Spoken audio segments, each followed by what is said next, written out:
Artėjant tarptautiniai mirusių nuo AIDS atminimo dienai, kuri yra minima kiekvienais metais 3 gegužės sekmadienį, nuo šiemet tai yra gegužės 18 diena. Mes prisimename, kuriuos mylėjome, jų juoką ir jų istorijas.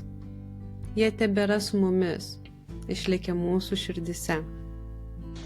Mes prisimenam draugystes, kurios tęsiasi nepaisant diagnozės, meilę, kuri išliko iki paskutinės akimirkos.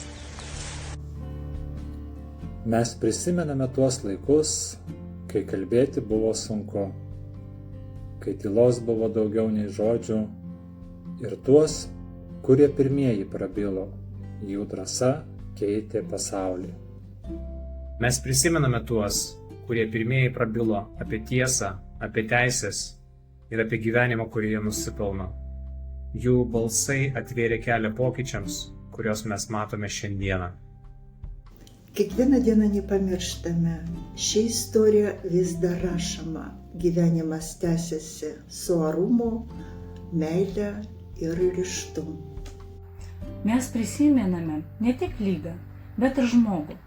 Buvo tų, kurie liko šalia, klausė, laikė už rankos, dalijo viltį. Rūpestis – tai meilė, kuri veikia.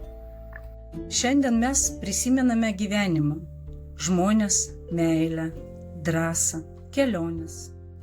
AIDS pakeitė daug, bet niekada neatėmė mūsų žmogiškumo. Todėl mes kalbame dar garsiau, rūpinamės ir prisimename.